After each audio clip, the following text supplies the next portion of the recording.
Hello guys, welcome to another blog. Lord মন্দিরে আমরা সবাই এতক্ষণে চেপে চুপে বসেছিলাম। আরতি শেষ হয়ে যাওয়ায় সবাই যে যার জায়গা ছেড়ে উঠে বাড়ি যাওয়ার জন্য প্রস্তুতি নিচ্ছে। সারাদিনে যতটা না ভিড় ছিল, সন্ধ্যা আরতিতে ভিড়ের পরিমাণ দ্বিগুণ ছিল। কাল ভোরেই আমাদের ট্রেন, তাই মন্দির থেকে বেরিয়ে আমরাও কিছু কেনাকাটা করার জন্য বাইরের দিকে চলে এলাম। হাড়ের দোকানের মূর্তির দোকানে এসেছি, কিন্তু দর কষাকষি করেও কাকু কমাচ্ছেন দেখে ওই দোকানটা ছেড়ে পিতল কাঁসা এই দোকানে চলে আসলাম। কাকুরা অলরেডি এখানেই ছিল, বাড়ির জন্য কেনাকাটা করছিল। সবাই নিজের নিজের পছন্দের মতো জিনিস কিনে এখন আমরা চলে এসেছি শ্মশানের দিকে।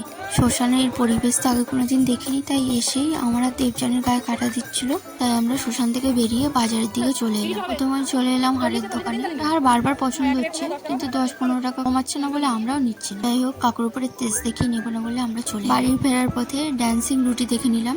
খাইনি যদিও, দেখতে ভালো লাগছিল। তারপরে আমরা আমাদের হোটেল সিটিতে চলে আসলাম। পিসি জিনিসপত্র গোছাচ্ছিল, সেই সময় কাকিমা এসে পিসিকে একটা সুন্দর প্রতীক গিফট করলো।